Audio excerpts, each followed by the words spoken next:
ఆంధ్రప్రదేశ్ రాష్ట్రంలో ఏడాదిన్నరగా ఈ కూటమి ప్రభుత్వంలో అత్యంత ఎక్కువగా నష్టపోయినటువంటి వాళ్ళు ఎవరైనా ఉన్నారు అంటే అది రైతన్న పండించినటువంటి పంటకు ఏ పంటకు కూడా గిట్టుబాటు ధర లేనటువంటి పరిస్థితి.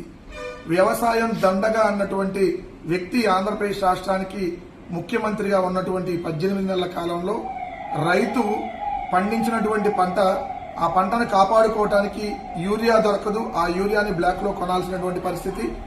సరే, ఆ యూరియా బ్లాక్ లో కొని ఏదో విధంగా రైతు అప్పో సొప్పో చేసి ఆ పంటని పండిస్తే ఆరుగాలం పండించినటువంటి పంటకి అతివృష్టి ఏదైతే వానలు పడి ఏదైతే వానలో వర్షాలు ఈ విధంగా వరదల బీభత్సంతో పంట నష్టపోతే ఆ పంటకి నష్టపరిహారం ఇవ్వనటువంటి పరిస్థితి చూసాం ఈ 18 నెలలుగా. అదేవిధంగా ఆ పంట ఎంతో కొంత చేతికి వస్తే కనీసం ఆ పంటకి గిట్టుబాటు ధర కూడా కల్పించినటువంటి దుర్మార్గమైనటువంటి పరిస్థితులు ఈరోజు ఆంధ్రప్రదేశ్ రాష్ట్రంలో ఉన్నాయి. ధాన్యం చూస్తే ఏదైతే కొనుగోలు చేసేటటువంటి ధాన్యానికి డబ్బులు సకాలంలో ఎవరు, ఏదైతే గిట్టుబాటు ధర లేదు. రెండవది మిర్చి రైతు కష్టాలను మనం చూసాం. అదేవిధంగా పత్తి రైతు కష్టాలని మనం చూస్తా ఉన్నాం. పొగాకు రైతు కష్టాలని, మామిడి రైతు కష్టాలని, అరటి రైతు కష్టాలని, చీనీ రైతులు కష్టాలని, ఇలా మొత్తం అన్ని పంటలకు సంబంధించి ఈరోజు ఉల్లి రైతులు కన్నీళ్లు పెట్టుకున్నటువంటి పరిస్థితి. ఏ పంటకి గిట్టుబాటు ధర లేదు. Point number 1.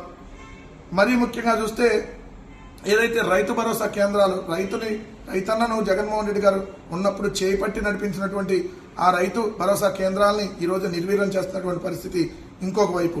అదే జగన్మోహన్ రెడ్డి గారు ప్రభుత్వం ఉన్నప్పుడు 3,000 కోట్ల రూపాయలు ధరల స్థిరీకరణ నిధికని పెట్టి 7,600 కోట్లు దాదాపుగా ఈ పంటల కొనుగోలుకు సంబంధించి ఏదైతే ప్రభుత్వం ఖర్చు పెట్టినటువంటి పరిస్థితి అదనంగా. కానీ ఈరోజు పరిస్థితి అత్యంత దారుణంగా ఉంది. దాదాపుగా ఏడాదిలో 300 మంది కౌలు రైతులు ఆత్మహత్యలు చేసుకున్నటువంటి పరిస్థితులు కనపడతా ఉన్నాయి.